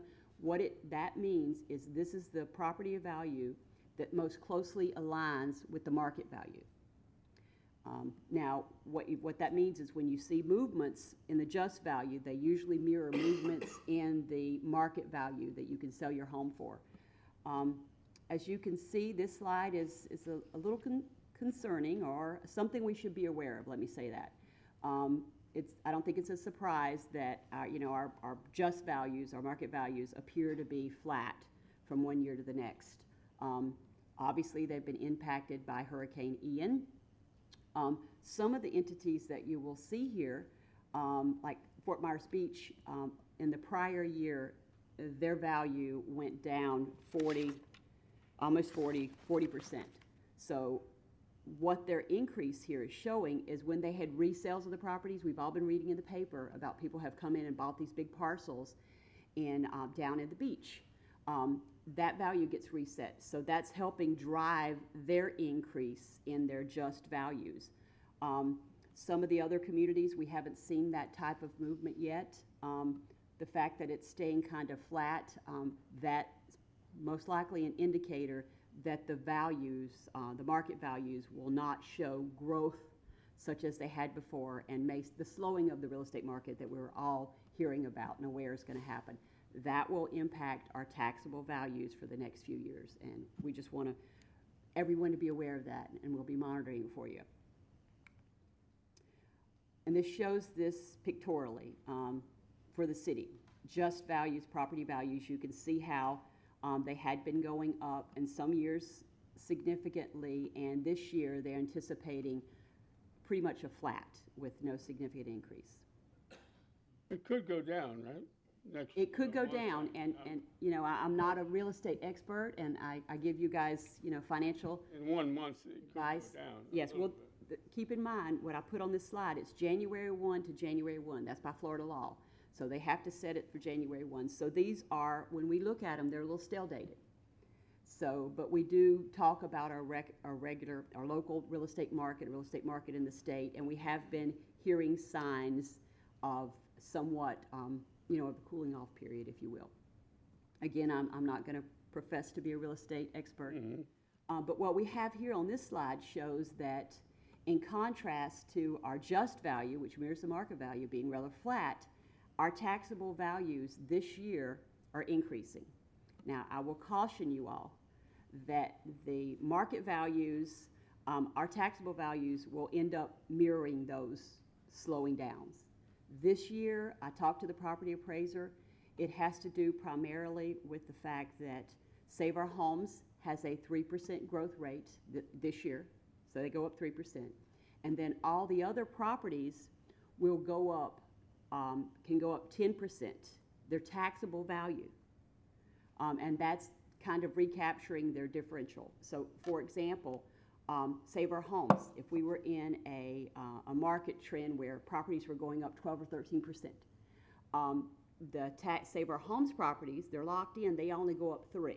So that creates a differential. And it's the same thing with all other properties. All other properties, if their value went up 24%, say it's an office building, in 1 year it went up 12%, their taxable value only went up 10%.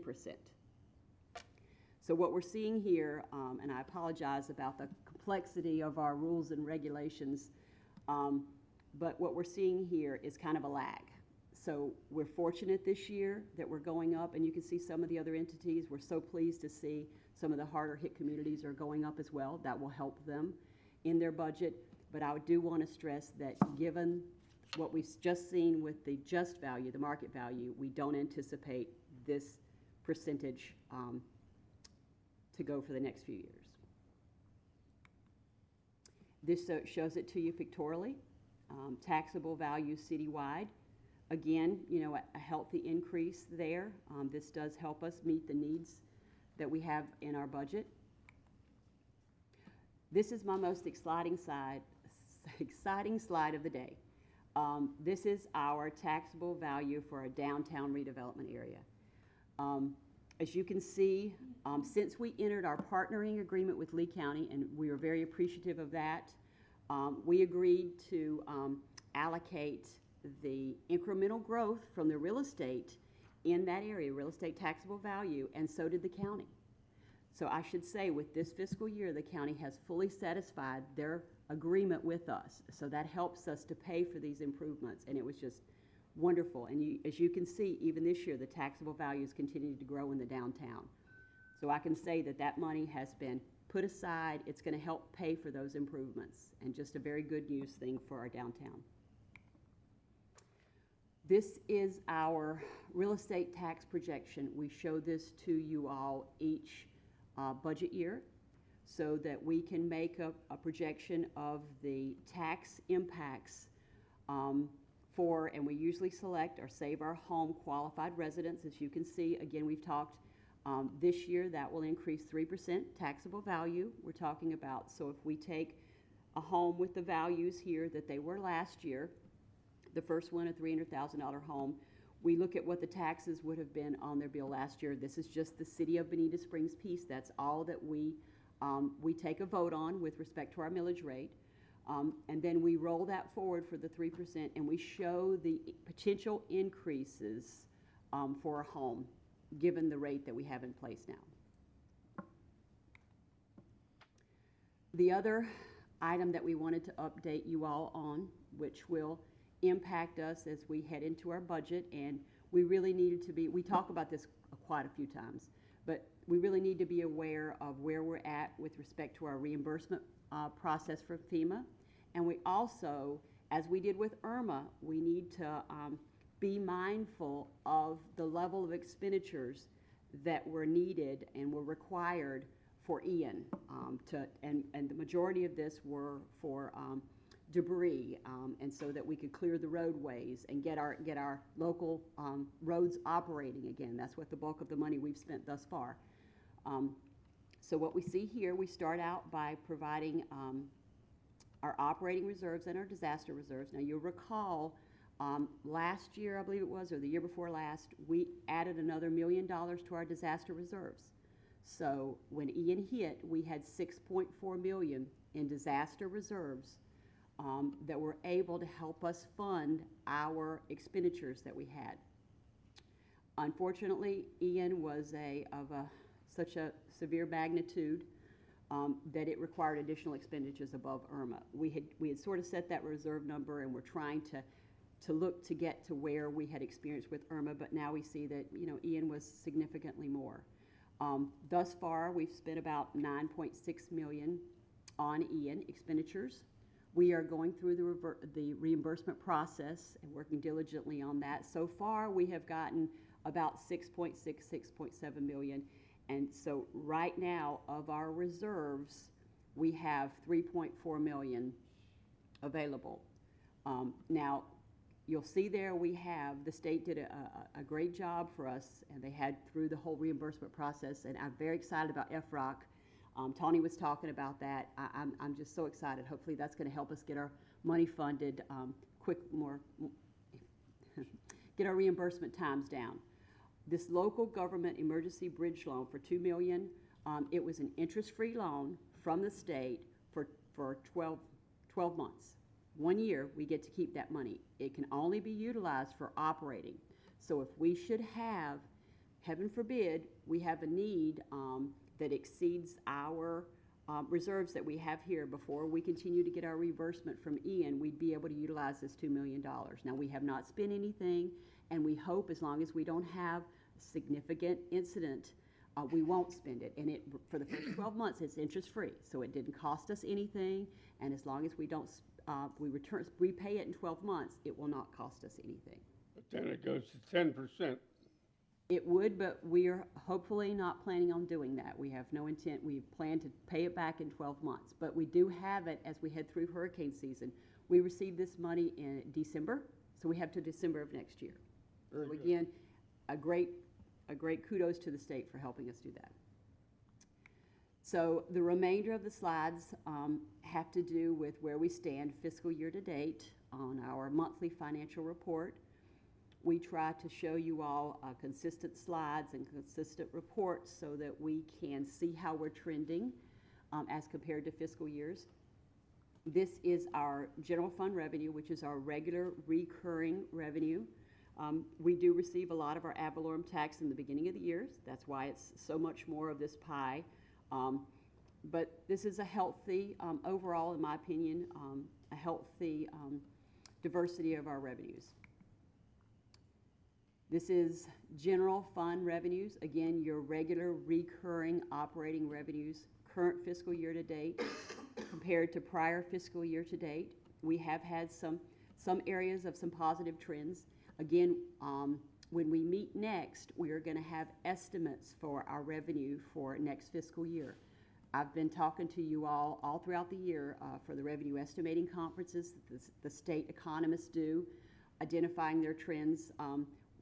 I will be honest, I don't think we can count on seeing growth in our revenues as we have in the recent years, excuse me. But still, right now you can see several of these areas, healthy trends. General fund expenditures are regular recurring operating expenditures. Current fiscal year to date as compared to the prior fiscal year to date.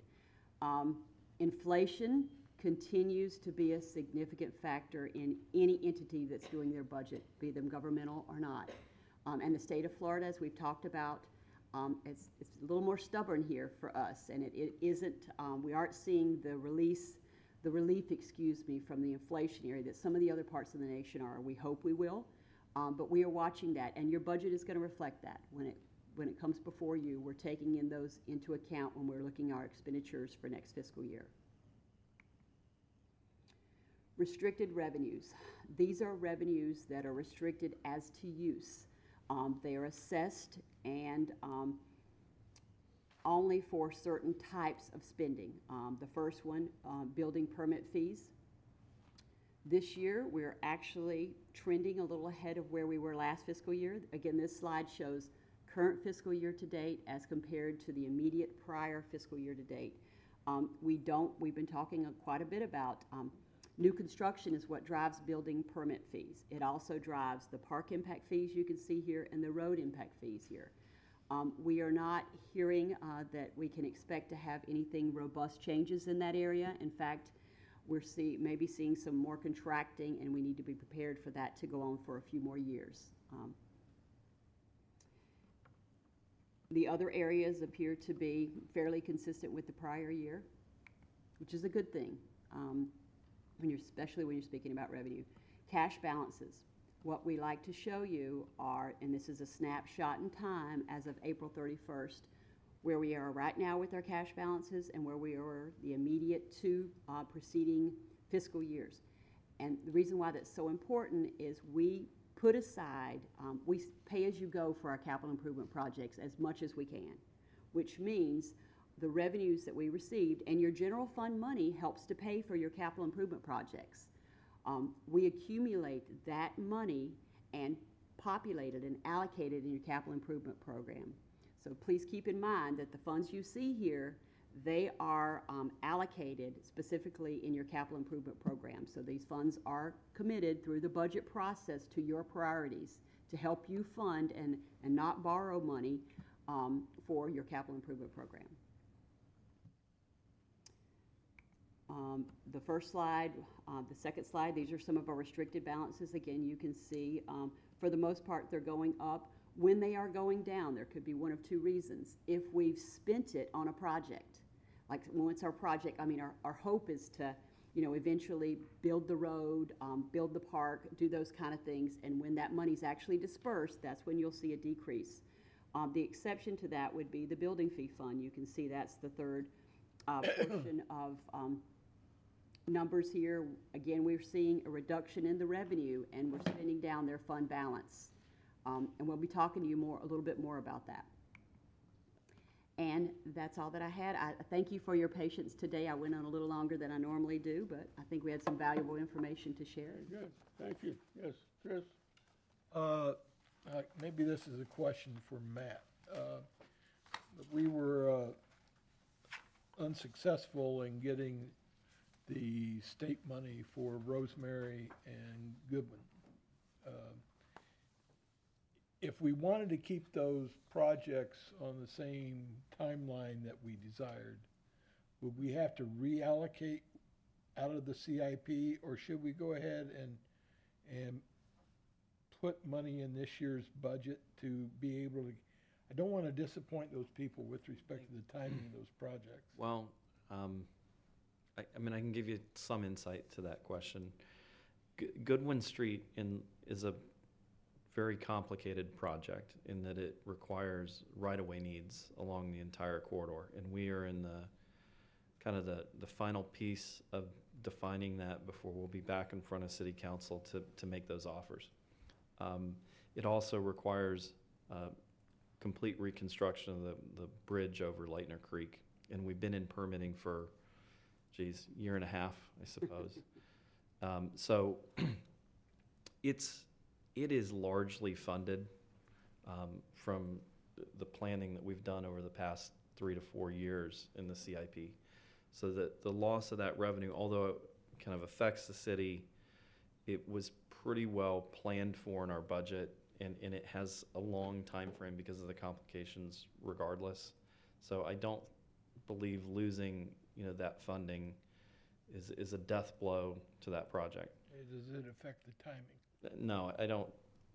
It certainly affects our budget, but we were already basically, prior to the grant ask, we were planning on how to provide for that project regardless. And it has such a time frame that the longer it takes, the easier it is to kind of plan these things financially. It's not good for folks, who expect it sooner, but that's just the way it is. Are we in the design phase? We're well into the design phase. Okay. What happens is we're into that final bit of the design phase that sets our complete understanding of what we need in terms of right-of-way takes. And so what'll happen, they're working on those descriptions right now. We'll be back in front of you, and then it'll be a year of acquiring the property right before you can even build, which marries up with the final bit of the permitting for the bridge as well. Rosemary is a little more simpler. in terms of how the project is laid out. We don't believe it's going to need right-of-way, which makes things a lot simpler. It doesn't cross a natural water body, so that the permitting, wow, some feedback. The permitting is simpler, and we are in the design phase of that one as well. Earlier on, Arlene's going to mention we've got a workshop coming up about it. It had quite a bit of funding also allocated at the city level. I suspect, based on what I think the design, where it will land, and with inflationary things, we probably need more money. And so the loss of the commitment there probably does affect us in terms of timing. We're still a solid year away from construction on that. But we do have, one kind of outside chance in that both of those projects were also applied for through a program with Representative Donalds. So they are still in the hunt. That's a federal ask. Whether we really receive it, we're competing in a much larger pool than the state of Florida, but there is an outside chance that you could receive funding on one, if not both of those. Okay. Additionally, I wanted to share that our lobbyists informed us that there will be a grant opportunity for the water projects that we've been advised by the governor's office that there will be an upcoming grant program to cover those water projects that had received the veto. So we're not sure of the timeline of that. Of course, there's there'll have to be a notice, a public advertisement of that grant, then there'll be an evaluation process and submittal. So we'd have to see where that falls into our timelines as well. The water, you were talking about the septic to sewer? No. What do you mean, a water project? Both projects involve drainage improvements. So that happens anywhere we're building these pathways. We're inevitably improving drainage. The golf course is another example that sets that up. So so there is a component there that we can ask for if you have a water grant. We can point to stormwater improvements that the projects are doing. Okay, Fred? Can't we also put in the next, the legislative ask? Yeah. So there's a possibility we can get some money, and it wouldn't be available till late next year, but. Yeah, we'll be asking for some prioritization of our legislative requests coming. First step would be the presentation of the budget coming up, and then we'll be asking kind of prioritize some asks, and then we'll need to begin communicating those asks to our delegation. That's Nigel. Arlene, as far as the grant money, we're going to be competing for that money as well, correct? Correct. Yes, you would have to be competing for that money. Okay. We're prepared to get in up front. Well, as soon as we are aware of a notice of a funding opportunity, we would be ready to apply, yes. Thank you. Okay. Well, I just ask that we use our best information at the time that we're finalizing the budget on those areas. Another question I had is, with the $5.5 million that Representative Botana got for the interchange, is there any way that the city should provide money additional for that? Discussions with him and indicate we'd like to move that up to like 28 for completion. Is there anything we need to do? That's a state project, for the PD&E. The city is already well down the design path for the roadway behind Publix, which the state incorporated into their plan. They don't plan on paying for that portion. They modify it in their plans. That is about a $13 million piece of our budget. We do have a few, as we get further out, 2 to 3 years from now in our budget, we've always carried a little bit of money with the understanding that it could be, contributed to the state to help speed along the project. At one point, they thought they had a design shortfall, and so we budgeted about $780,000 in the event that they really did have the shortfall in the upcoming years to contribute. I think that's a policy decision for the council. I mean, we've already paid for the second PD&E. That was $1 million that got us to this outcome. We're paying for this roadway at $13 million. We've set aside another $780,000. I mean, at what point has the city contributed enough? But with respect, yes, obviously you want the solution sooner, but it is a state responsibility as well. It's a balancing act, I guess. It's a balancing act. I'm just saying that I think the need is to do what we can to try to move the project up, because when they originally talked about 2 years ago or so, it was 2032. We really need that quicker. We show a bit, it's in further years out, but we do show about 2 million plus, that could be available for that in the future. And the final thing is just, when you're pulling the budget together, make sure that we're properly addressing the strategic priorities of the city with, in terms of how we're going to allocate funds, and that we got enough funds to allocate to reach those strategic priorities for next year. So, only comments I've got. Anybody else? Yes, Manager? Thank you. So, unless there's anything, we're concluded, so we will, just for full transparency, we will be asking for those 2 votes, the preliminary vote on ad valorem, as well as the stormwater vote to happen on July 17th at 9 a.m. We will have our regular items as well, for the regular meeting scheduled items as well. To give you a brief update on Hurricane Ian, we just wanted to advise council, you should have all received our narrative publication that we provided to FEMA. All documents were provided and submitted by the June 10th deadline. Our narrative is also in our public participation response, is also published on our website currently. On June 25th, right here in City Council chambers from 5 to 7 p.m., there will be a public meeting on Rosemary Drive. And we also wanted to recognize today that today is officially Juneteenth National Independence Day. It's a federal holiday declared in 2021 in the United States, declaring when the Emancipation Proclamation was published in Texas. And we will be properly recognizing the holiday on all of our social media outreach as well today. Anything else? That's it?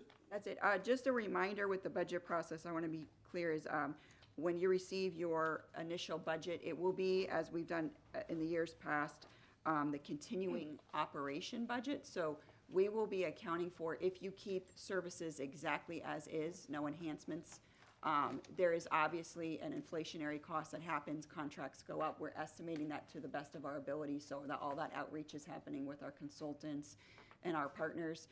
So that will be our best estimate at the cost. We'll have that prepared. Any new service items or suggestions staff have will be identified in a separate talking sheet so that we can go through those and explain why those requests are there.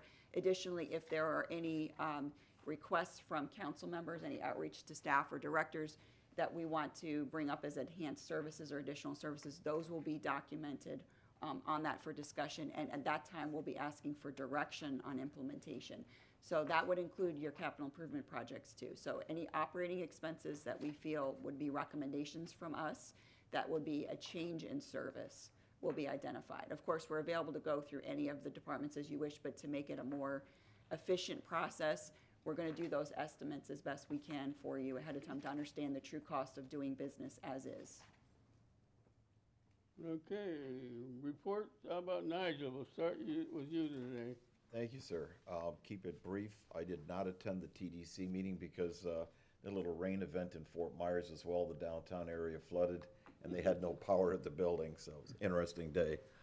Just to follow up what I said about Matt and the staff, anybody who's lived here for more than 10 years knows that after the amount of rain that we had this week, what we didn't see flooding downtown. We didn't see flooding on East and West Terry. We didn't see flooding on Bonita Beach Road. And when the public, and those of you listening at home, why are you guys spending all this money on things we can't see? Because you don't have to see the things that we're spending that money on for it to have an impact. It's impacting your insurance, so there's some good news. This past 30 days, 6 more major national insurance companies have filed with the State Insurance Commissioner's Office to start writing policies in Florida. That's 13 new companies in the last 6 months, and of telephone. But the bottom line is, 6 companies have already filed to lower their rates. It's not much, 0.5% to 1.5%, but the good news is property insurance rates are not going to go up. That helps our folks when they see their mortgage statement this year. The only thing they'll see a rise in will be property taxes, and hopefully that won't be too much. So again, when we're spending this money on stormwater that you can't see, it's going to affect your insurance rates going forward, because the insurance companies look at claims over a 2-year period, not 1 year. They do a 2-year evaluation. They don't see massive claims. Bonita Springs is going to be the beneficiary. That's all I have. That's real good. I see TDC is gonna double the length of the Fort Myers Beach Pier with the TDC money. So anyway, It's a big pier. yeah, it's gonna be bigger. It's gonna be twice as Much long bigger. and even bigger. 12 feet instead of 8, and 1,000 feet instead of 550. Yes. Jesse, how about we go next? No, I don't have anything, Mr. Mayor, thank you. Just thoughts and prayers with John Jenkins and his family. That's it. For sure. How about Jamie? Also, thoughts and prayers for John Jenkins' family. And again, to the staff, I know we had our FEMA deadline and all the tireless hours that everybody had worked on. And we want to thank you guys. I know we're all still kind of waiting for answers, but at least that first big timeline was done. And good luck to the candidates for this upcoming election. And looking forward to hearing from community development on the dwelling units. I think that's going to be a good thing for Bonita Springs if we, all come to that conclusion. I kind of see it from all ends. The aging parents and then the kids at the age trying to figure out how to afford to live in the area, and coworkers driving an hour at least to come into work. I have a couple of them. So looking forward to seeing that come back to council. Councilwoman Carr? I'm good, Mr. Mayor. Again, condolences and prayers to John Jenkins and family. And staff is continuing to do a great job with all the stress and regulations that are being imposed. So keep doing it. Thank you. Okay, Fred? Yeah, condolences to John Jenkins' family. I watch the river a lot. I always do. First of all the water that ran off the roads properly in the drains, it was possible only because the river didn't flood. When the river floods, there's no way to drain the water into a river that's flooded. The interesting thing about this storm that we had, it really brought out how bad or good sheet flow is. We had sheet flow that was bringing the river up. The rain stopped on Thursday, but the river kept rising. Why did it rise? It wasn't raining from the sheet flow. It went up, it finally peaked out at 9.1 feet, but it rose several feet from the sheet flow that flows in to Bonita, and it's from a long way off. The DRGR is what I call the bottom of a bowl, and the Imperial River is a drain in the bottom of the bowl. So when it gets flooded, then it'll flood out in the DRGR. So I thought it was very interesting, and thought I'd share that with you. Thank you much. Okay, Chris? Yeah, a couple things. Several weeks ago, I mentioned the Bonita Bay Cancer Center fund drive for Lee County Cancer Center up off Coconut Road. Pleased to announce that a record amount of money was raised this year, over $660,000 for the Cancer Center. Again, the goal is to grow the Cancer Center capabilities so that people in our area don't have to make so many trips to Tampa, to Moffett, or to Miami for University of Miami, especially with respect to chemotherapy treatments. So that's good news. Also wanted to report that one of the other things I do is I'm on the board of the Bonita Springs Senior Center. This year, we're serving 400% more people than we did last year. We're providing hot meals, recreation, socialization, and education opportunities for people.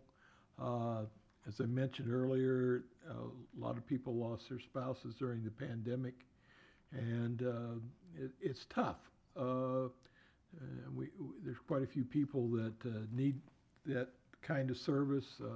Otherwise, they have a very lonely life. The Bonita Springs Senior Center was one of only 3 agencies this year that was added to the United Way approved agency list. We're very grateful to United Way for that.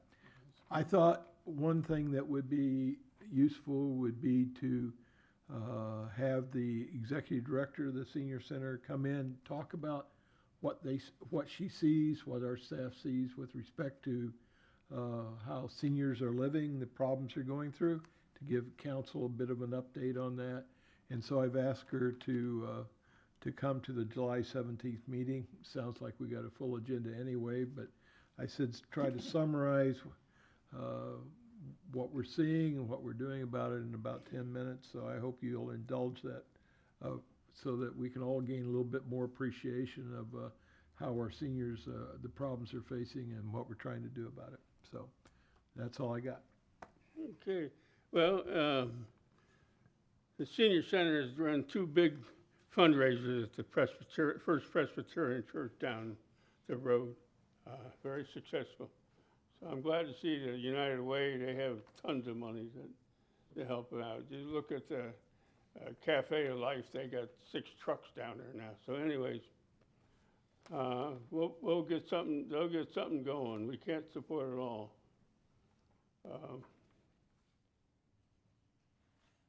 That's about it I got. I'm glad to see we got some people willing to come up here and work for the people.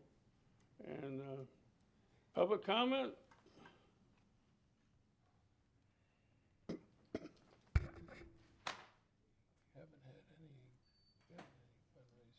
Ben Hershenson.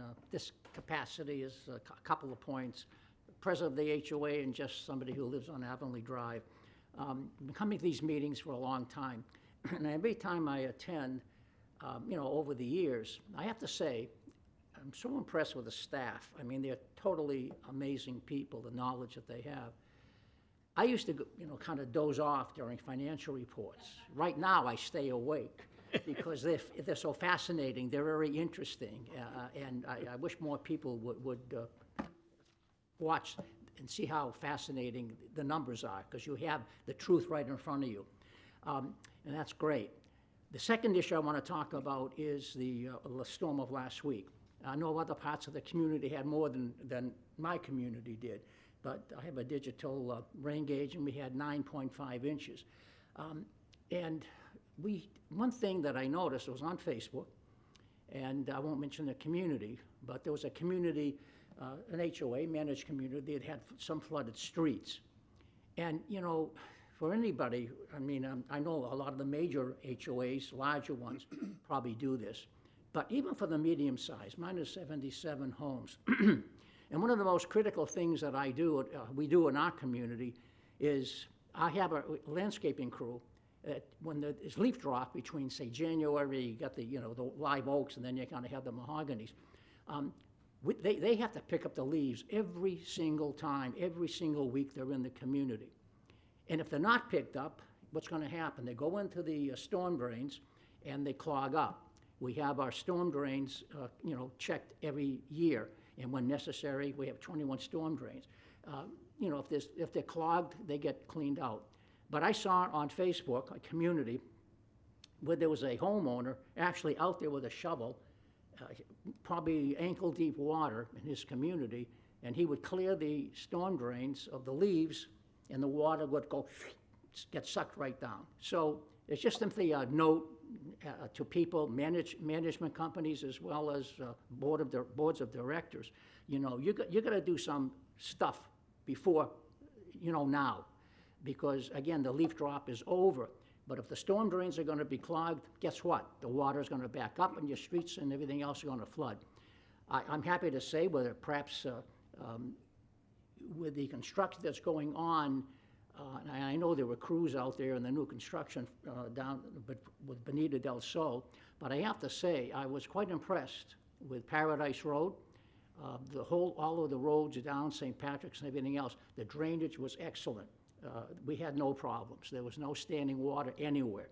So I just want to say that, you know, an ounce of prevention, the old saying, is worth a pound of cure. So just a hint to people, you can save yourself an awful lot of aggravation. There's no need for an HOA or a managed community to have backed up water, in my opinion. And I just wanted to get that out there. That's all. Thank you. To answer your question, HOAs are responsible for their storm drains, is that true? So, okay, it's not Matt's responsibility on an HOA, okay. That's very important to know that, folks. Very good, take care of your own neighborhood. Any other public comment? Yes, ma'am.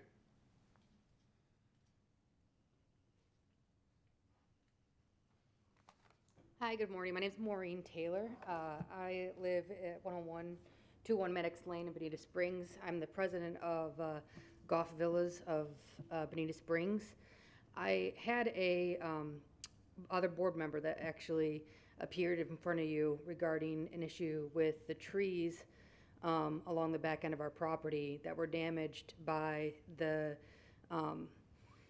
construction and by building Lake 10 behind us at Bonita del Sol. So off of Cockle Shell and Paradise, they built a lake for storm drainage, and we have about 7 live oak trees and a lot right along the property line. So some of it's actually on the shared property line, and then some of it is on our property. And when they dug up the lake, they damaged all the roots on the north side of these trees. And we've been trying to get this resolved. I did bring some like emails and pictures if you guys would like to see like the emails that I have. I don't know. And them to our city attorney. No, city attorney's gonna handle this. Well, I've actually been in contact with Derek, and Derek's gonna handle this. Derek's been trying. He's been helpful, and He can pull in some more help. but Pulte seems to be dragging their feet some. And I guess I'm getting a lot of pressure from my homeowners and other residents and my board members that I'm not doing anything or the lack of action. And now we're in hurricane season, and with these roots that are damaged, you can see that, like, you know, on the north end, if we get a strong wind in the north end during hurricane, it's going to fall like basically right on my unit is going to be one of them. And we're talking these are 60-foot oak trees. So we really do have a concern, and, you know, we really just want to, last thing I want to do is have your neighbors call me. Yeah, yeah. Email me. Okay. I can email them to Rooney. We're gonna get this taken care of. I understand the situation. Yeah, I mean, at the same time, because, yeah, the land's going to revert back to the city of Bonita Springs once the project's complete. And I really just don't want to go into this hurricane season and have to deal with, you know, wondering if I'm going to have this tree fall on the back end of my building. I'm also on the liaison for the Tree Advisory Board. Okay. And I think they should have some input into the situation when they damage a tree. Yeah, and then, I mean, and I would like to be able to replace the trees too, because, We'll come up with something. yeah, we have, you know, 7 trees that we're gonna have to take out, and there's, Pulte right now is saying, well, the leaves are green on it, so the trees are fine, we don't take them out. We have 2 arborist opinions in the packet that I sent over saying that the trees' roots are damaged and they're gonna die. I'm so glad you came in and brought this back. So, yeah, I mean, like I said, Derek's been great, it's just, it's not him, it's Pulte. So, we need some movement from Pulte. You got any comments there? Yeah, thank you, Maureen, Mr. Mayor and council. So I've been hounding Pulte, and I got a hold yesterday of Pat Butler, their head director of land development. He indicated that they were going to process payment to the HOA to replace the trees and pay the cost of removing it. That right now they're waiting on their legal department to write a release to the HOA for doing that. So that's the update I got yesterday evening. Well, that's good news. That's good news. And then, I'm sorry, one last thing. There is, at the end of Cockleshell, so beyond the trees, is there's an access road, where the lake has gone in. And we've had these dump trucks come in and out, and now the road is a mess. And it's tore up. And we use that we own the property along the road there, and so we use that with gravel area for overflow parking. And it's just all mud, and, you know, the cement is cracked and everything else. And I'm just wondering if that's gonna be on Pulte as well to fix that, or like how that's gonna be addressed. And Can I we- have some can- pictures of that too, so. Can we have code enforcement investigate that? Let me follow up Neighborhood. first. Is it roads? If the property is owned by the HOA and there's been damage to it, let me follow up and reach out to Pulte to see if they can get out there and meet with them. I'm not sure if the access road is ours or if it's gonna be who's responsible for that access road. With the new survey that it was done, I think previously it looked like the road was ours, but then when they did the new property survey, when they put in the lakes for the new development, it actually moved in. So I'm not sure exactly who's responsible for it, but it looks like a mess, and we would like to have that. Good, we'll keep Derek busy here. He's not busy enough. We'll get this resolved one way or another. Thank you Okay. for coming. All right, I appreciate your time. Thank you. Any other public comments? We're adjourned.